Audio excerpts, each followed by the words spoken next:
heures de cours pour bien comprendre ce que l'on attend. Et les premiers écrits, bien c'est toujours la même chose qui revient. Déjà, les étudiants n'arrivent pas à faire leur travail en moins d'1 heure parce qu'il faut un entraînement en fait à la rédaction. Donc déjà, ça ne va pas. Même si l'écrit est très bon, en 1 heure c'est mort puisqu'il faut le faire entre 20 et 30 minutes puisque vous avez ensuite 30 minutes pour les mathématiques.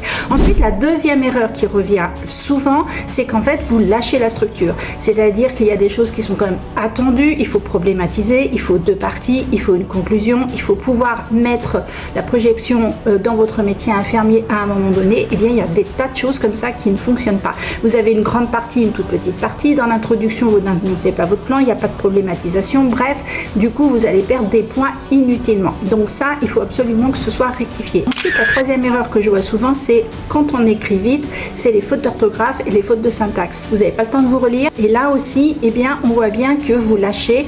Et du coup, je commence à compter les fautes. Et là, je me dis, ça passera pas parce qu'il y en a plus de 10, parce que vous n'êtes pas relu. Au niveau de la syntaxe, des fois, j'ai des sujets, mais j'ai pas de verbes. Des fois, j'ai des verbes, mais j'ai pas de sujet.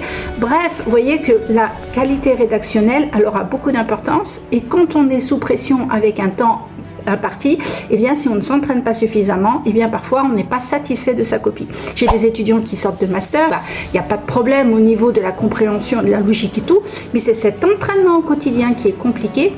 Moi, je leur demande quand même entre 2 et 3 rédactions par semaine. Et donc, du coup, c'est vrai que plus on s'entraîne, plus on a de chance. Et moi, je corrige tout ça, en fait.